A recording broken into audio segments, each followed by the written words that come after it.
The dawn of independence brought not only freedom but also a linguistic crossroads. The partition of the country fueled a fierce debate over the status of Hindi and Urdu, with fanatics on both sides claiming different origins for the languages. In India, Hindi emerged as the official language, while Urdu retained its status as one of the recognized official languages. Across the border in Pakistan, Urdu proudly became the national language. The post-partition era, though initially shrouded in gloom, opened up new avenues for Urdu's dissemination.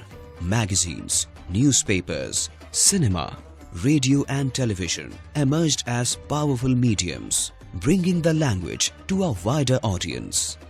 Bollywood, with its enchanting songs and witty dialogues, played a pivotal role in popularizing Urdu. The diaspora, scattered across the globe, carried the language to every corner of the world. Mushairas, traditional gatherings for poetry recitation, further expanded Urdu's reach, captivating new and larger audiences. However, the decline of formal Urdu education in many parts of India raised concerns about the language's future.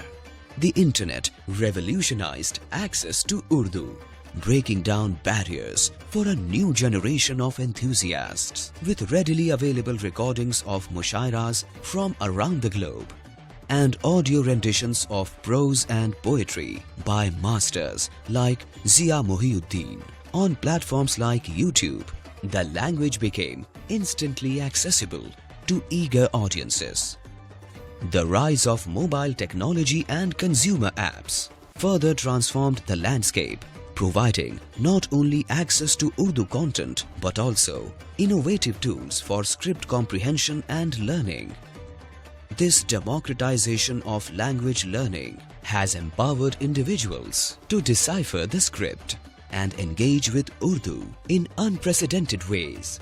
In the age of memes and reels, Urdu's audience continues to expand, and new technologies offer a beacon of hope for aspiring millions to unlock the treasures of this rich and expressive language.